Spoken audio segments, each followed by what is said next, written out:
Okay, so the eyes aren't really following a set contour for the face.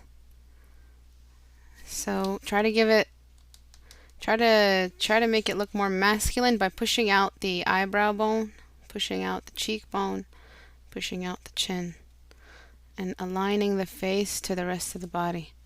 And getting a good brush. Let go of the crap brush you have. I know you're using some sort of basic Photoshop brush. It's not going to help you. And I just can't stress it enough not to use brushes from Photoshop. If you're using some other brush, it's not helping you either. Let go of that brush. I have brushes here if you want to use them. I'll link them to you right now. So I'll even give you the brushes. I don't want you to use those kinds of brushes anymore, the ones that you're using right now. Okay. These brushes will help you create a more convincing painting instead of something that looks like the brushes are really depleting the amount of realism you're trying to achieve. Okay, and then I'm gonna just run a color over top everything here so that I can bring it down a notch, because you're using dark colors too soon, way too soon. The ear seems to be cut off at this point, so what you need to do is find the ear, create a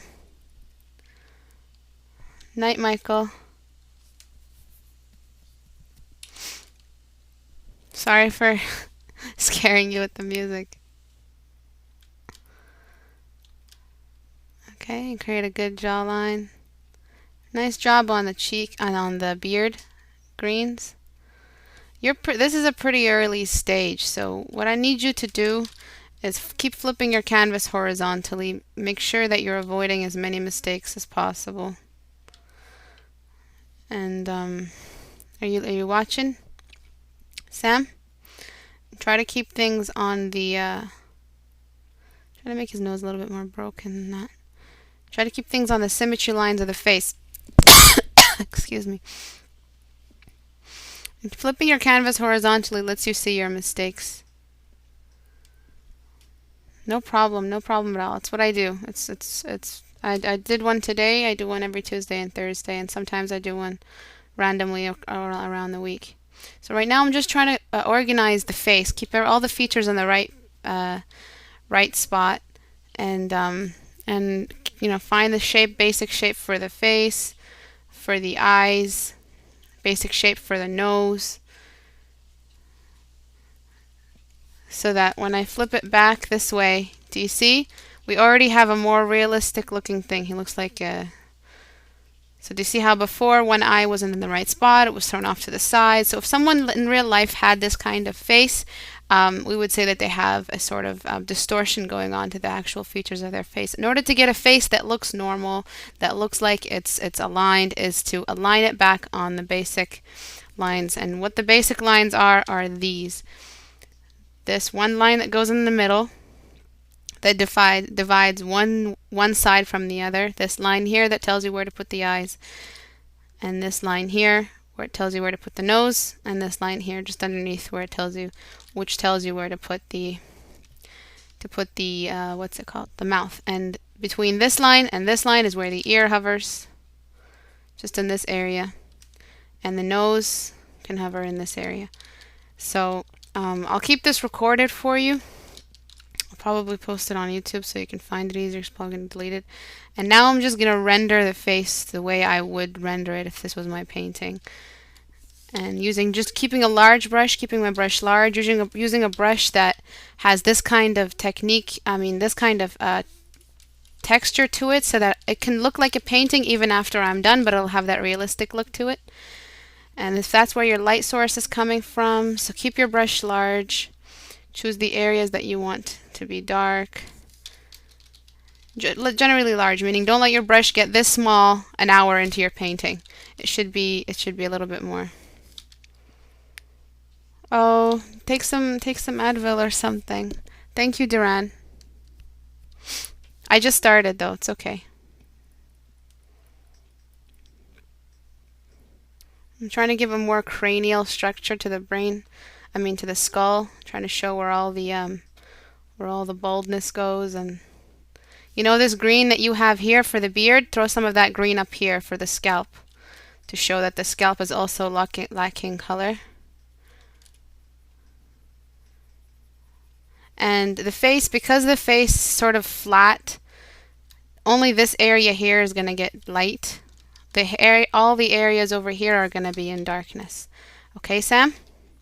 So what I'm going to do, this is secondary light. I have a video on my YouTube channel to teach you how to do secondary light, okay?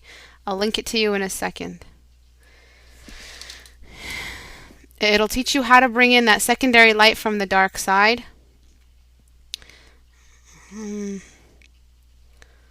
Where is it? Where is it? Okay, there it is.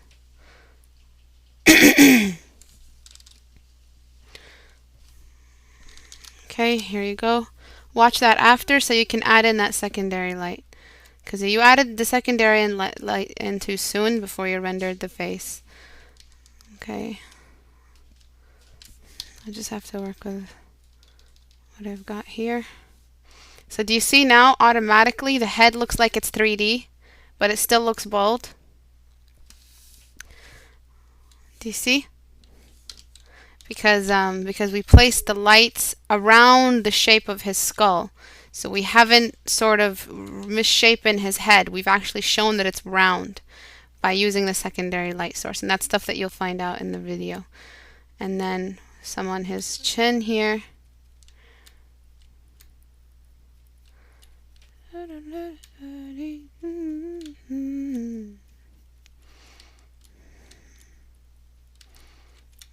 Okay, I'm just trying to get good use of skin tones though. You really have got the skin tones down. And if you're painting scars concept, Sam, yes, you need to bounce light, but I suggest get the primary light down first. Don't go straight into the secondary light. But if you need to paint scars, leave the scars till the end. Okay, don't paint them in while you're painting the face. They'll just confuse you at this stage, okay? And if the light is coming this way, there's going to be a shadow on the nose. Just basically at this point what I'm doing is helping you find a sort of form.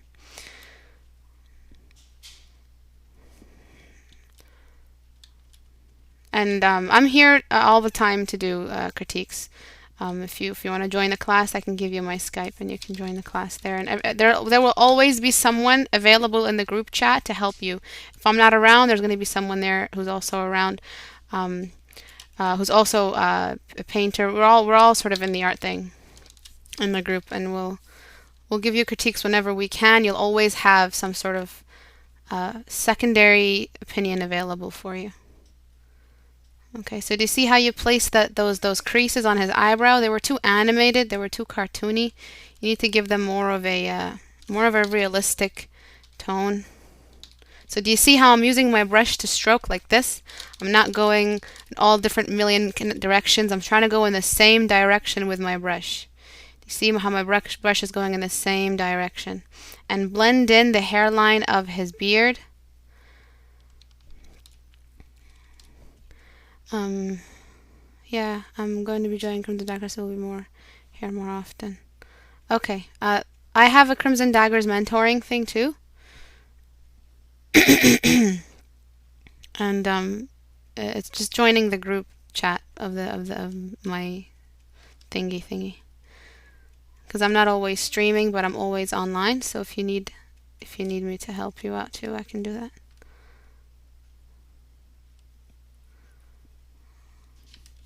Okay, and the lips seem to be a bit out of place. So what the best thing to do, like I've taught my students, is draw the corner of the lips and then draw the bottom of the lips. And blend. And the nose as well, like I have in my videos too. So draw one side of the nose. Excuse me, that was a hiccup. Then draw the nostril that's like overarching the other nostril in this 3/4 view. Draw the brokenness of his nose. Wait a second, sorry. Skip the whole step. The canvas.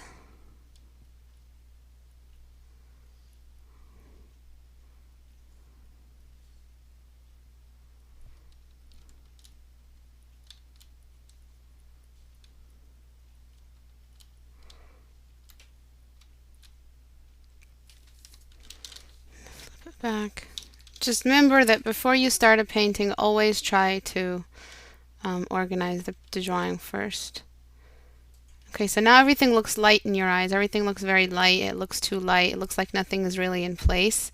But after we bring in the darks, bringing in the darks has to be strategic. You have to strategically do it because a dark color is very overpowering. So when you bring it in, you have to make sure that before you bring in all the dark spots like the eyes and the nostrils, you have to make sure that everything else is set and ready to take in all the dark. So placing all the light spots where they should be will make sure that you're not having a confusion of light sources, okay? That you make sure that you put the lights in where they're supposed to be first before you throw in dark patches across. Trying to get his eyelid. People forget to draw eyelids. I don't know why. People forget to paint those parts in. They're just as important as the eyeball itself. Make sure you get a good light color and stroke it in. Add in some dewy light on his eyes to make him look like he's Anton Chigurh. Connect this. Find the shadow. I like the balls, the bags under his eyes. Good, taking notes is good. That's what this class is all about. Well, my class anyway. I ask my students to take notes all the time. It's free class, of course. It's not for sale. Art isn't for sale. And just make sure you avoid using darks. Make sure that if you look at a person's face, there's not much dark in it. There's only those areas. Look at your face right now. What's the darkest part? Your hair?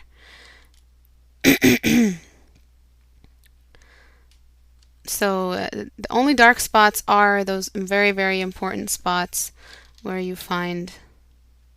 So I'm going to add in the dark spots now. I'm going to add them in very carefully. I'm going to add them in strategically. I'm not going to just throw a blurge of darkness wherever I want. I'm going to try to find a balanced place to place them.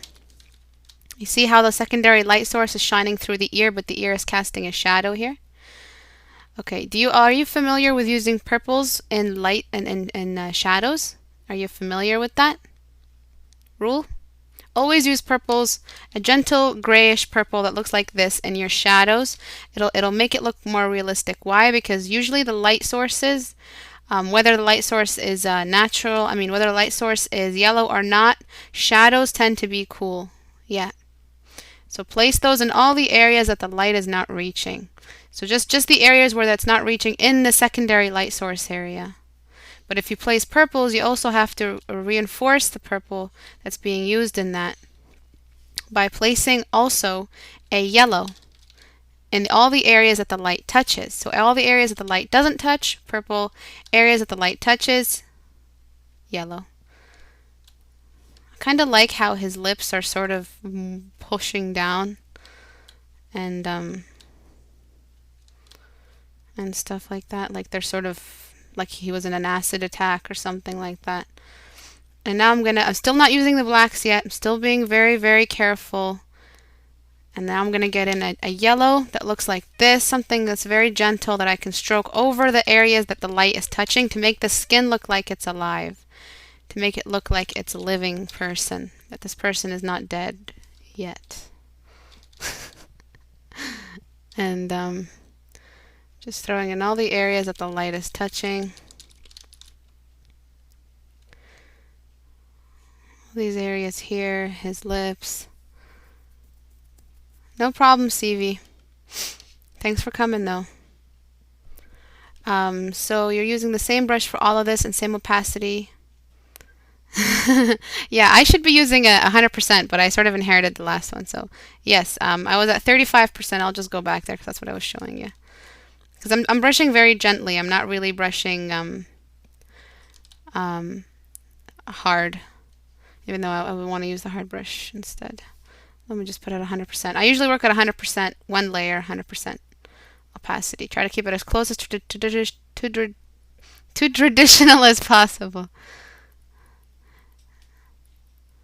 Okay, and then just keep coloring that in. Trying to give him a butt chin. And just keep stroking in the same direction. If you do that, you will create a harmony in your painting that looks not only that you know how to use technique, but you know how to apply it and you know how to paint realistically. And that's the point of being a concept artist, is that you're creating concepts, but they're not just creating them in an abstract Picasso way. You're creating them in a realistic way that is convincing to people. Okay, so do you see now? And now, because we have added the yellow, we have to show that there is blood in his system. So I'm going to get a red like this, a pink, and I'm just going to throw it over the areas that the light touches, just very gently. Not so much that he's wearing blush, but just a very gentle, I'll even decrease the opacity.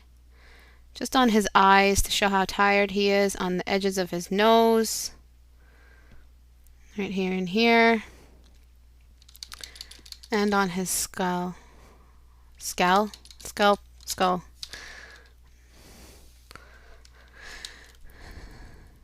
Wow, the subtle, wow, so subtle with the red is really quite powerful. Yes, it's a very powerful color because it represents that the body is experiencing life. So when someone is very, very flushed, you can tell because the slightest little increase of blood pressure in your body will push the blood up into your cheeks and your lip area and your forehead, and you look like you're blushing or you're tired or you're flushed out. Okay, now I'm going to start introducing some lights with using a burn tool. I'm going to bring in the burn tool on way less than that, on 5%, because burn tool is very dangerous.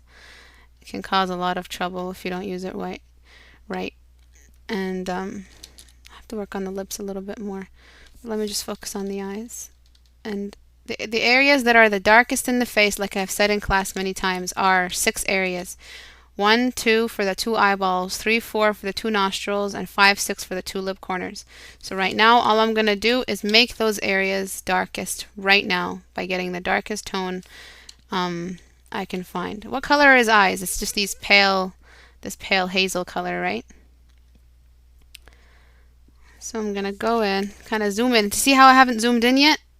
Keep yourself zoomed out all the time. Keep yourself at a safe distance. And look at the difference after I put in the pupils. Look at how it will look finished. It will look like a realistic painting because you're not overusing the black. When you place the black in the right spots, it will look realistic.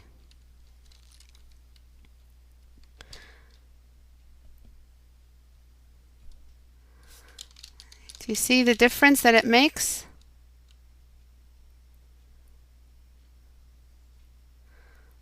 A little bit on the nose structure here. Try to reveal the nose.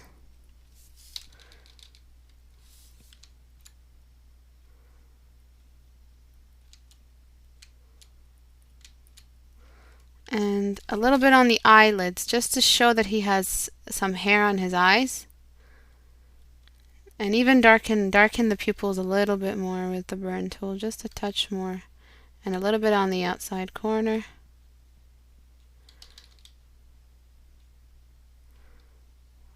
Okay, a little bit on the inside corner, and then you need that little tear duct on the corner of the eyes, that little light dot. That helps show the realism a little too. Not that high. And to add even more tiredness to his face, get a gentle pink, flesh color, something that looks like this, and run it on the waterline of his eyes. It will make him look a bit more realistic. Actually, I'll make it a bit more purpley. Just there. Looks like this. Something like that. But of course not in that intensity. Remember, red is very dangerous. And just gently on the inside, a little bit on the eye area. And on the inside there. The thing is with the eye area, the cornea, it needs some gentle blue for sort of that, you know, that old person. He seems like he's pretty old. He's not a young guy. So what you can get is a gentle blue, a very faded pastel blue, and run it over the eye area to make him look like he has that old, aged, tired look. Shadows, and just run a little bit more on the outer corner. See how he's slowly starting to look realistic? And now you can add in little effects like cut in the eyebrow here. Like his eyebrow has a like, you know, those little those scabs. Do you see that scab? That just adds effect. You can have one over here. And then that scar that I don't know about that one, but I know that scar that you had here, you can definitely start introducing it. And introduce it very gently. Be careful because scabs are also skin, but they're young skin, they're baby skin, and so they will reflect light a lot. And so whenever there is light, the scab also reflects the light individually. And so I'm just going to make that scab a little bit more apparent. And I'm going to take that scab and sort of stretch it across into his nose or something to make his face droop down. Sharpen it near the edges. And then around the scab there's dark skin. So just not really outline, but suggest a darker dip in the skin near the scabs, because that's what happens with scabs. They make an actual surface area dip, like an actual decrease in this, or not too much though, because then it'll look like it's cartoon.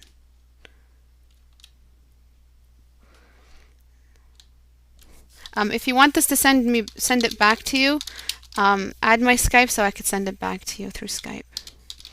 That's how I do it with my students. And then there, and then bring in some of that light and brush it over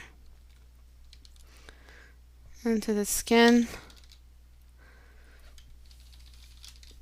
And now for the lips, I'm just going to go into filter and push the lips upward. So that I could sort of balance it, and the chin upward too. I'm going to push that up. And sort of rework the lips a little bit. Not make him look like he's sort of puckering, but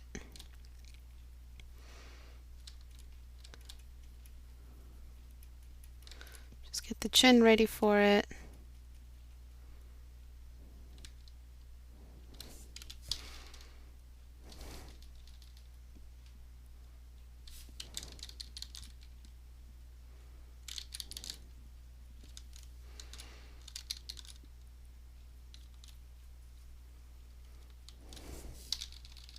So I'm going to do a before and after. I'm going to show you how it looked like before I did this.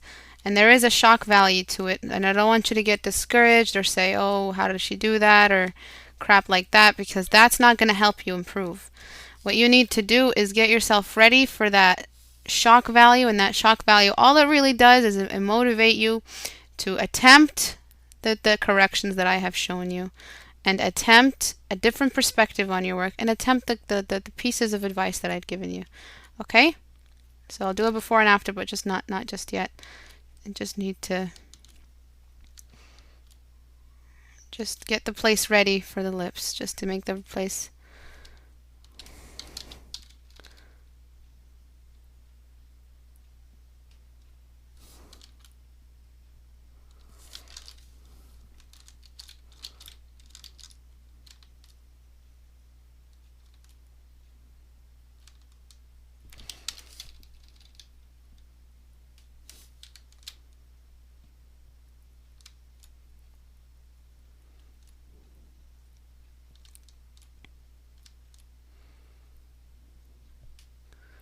and trying to create a sort of effect with his lips where it's pushing down into his face and sort of moving down with that other scar that I'll be adding in as well, to make it look like he had like some sort of, you know, his history. He had like a big scar on his face. Keep that chin strong, because that seems to be the strongest, most intimidating part of his his bone structure seems to be his most intimidating aspect. And that's the only thing you really have to work with if your character is bald, is the bone structure. So it's the kind of thing you depend on. So always try to keep it at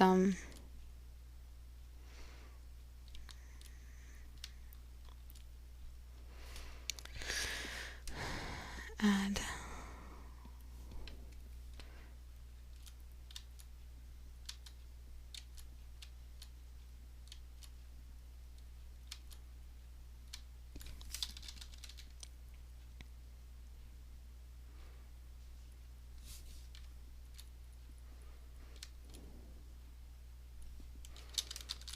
Okay.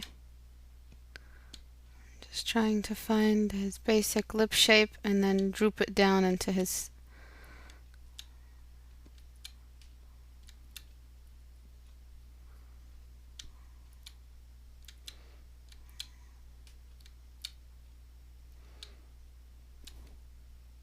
so that's the lip corner. And that's the basic lip shape. Actually, I think I'll get a red tinted dark instead of a blue tinted dark, because it is a very fleshy place, the lips. So you should always have a dark red working in that area in the dark. So each area has a different kind of dark in it. But all those 6 areas that I told you about are so very important. They're realistic because I'm respecting the light, sort of. I'm respecting where the light is coming from. And then I'm going to sort of do what you did and then just sort of give a sort of weird scarring on his lips.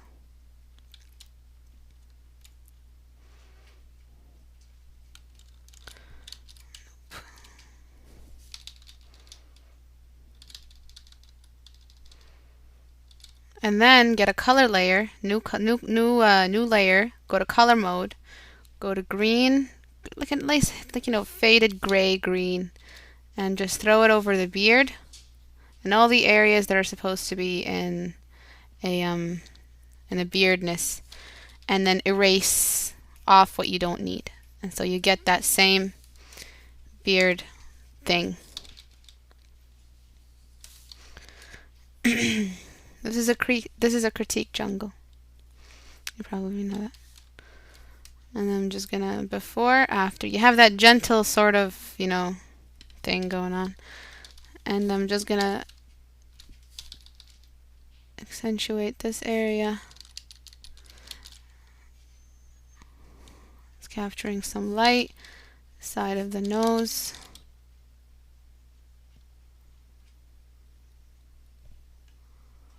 Side of the lips.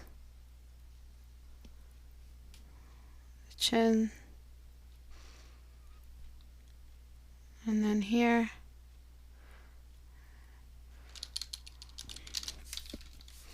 Maybe create a sort of break in his, to create that other scar. Neither eyebrow made it through the war. And then with your brush sort of create like an eyebrow texture to the hair and his brow. Now he really has an expression. Now he's really just good old commander, bald head, pissed off and has no personality, but is a good leader. Now he has like sort of a personality you can work with. And I want to add in a bit of color to his eyes, so I'm going to get a sort of brownish thing, go to a color mode layer, and just brush it over his eyes so he can have that hazily look. And just bring it down. And then get my dodge and run it over all the areas that I want illuminated. And then for the secondary light source, get a new layer, again color, get the blue that you were working with, sort of like a teal, not a teal, but like a, and then brush it over these areas, all the clothes too, ears too, and then erase as needed. So you have that secondary light source changing up things. Okay, so before, after. It's very gentle little changes, but they're working. And over here, in this ear, when an ear is behind in front of a light, it changes color to a more pink thing because it's very see-through. The cartilage is very see-through, so it becomes very pink.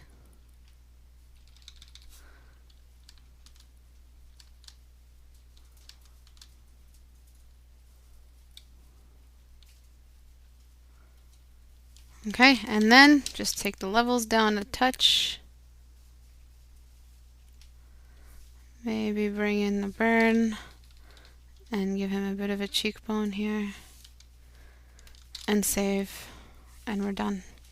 And I'm going to do a before and after for you.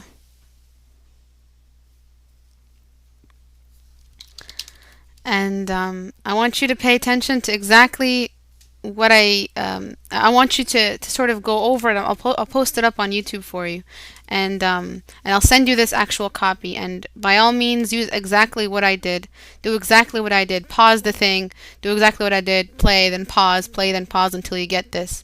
So I'll do a before and after, and I don't want there to be a shock value. The shock value, I want it to be motivation. I want you to say, "Holy crap! This is what I don't know. This is what I know, and this is what I did good, and I'm going to keep doing it. And this is what I didn't do." And I'm going to start doing that. Okay, so what you need to start doing, even before I do the before and after, I know there's suspense, is organize your painting. Find the shape of the face, then organize the shape of the face into two halves by using a symmetry line, and then find horizontal symmetry lines to help you find where to put the eyes, and make sure the eyes are the same size, where to put the nose, where to put the mouth. And use a different kind of brush. Don't stick yourself to one of these crap Photoshop brushes. I can't stress it enough not to use the Photoshop brushes. So this is after, this is before. Do you see how all I did was take off the blacks and organize where the face features are? And then I worked from there. Everything is light now. Everything after that, you can work with it. You can do something with it. But all I technically did was I decreased the blacks. Hey, Supra. Troublemaker. You want to know why I didn't April Fool's you, Supra? Because you are April Fools. You are the exemplary personification of April Fools. I'm joking. Don't be sad. Okay, that's it. He's done. He's leaving. After. Okay? And to sort of increase his personality, I would add some sort of like, some sort of tears sort of in his eyes. Not tears, but not like he's crying, but just like watery eyes from all the stress. I kind of like this guy.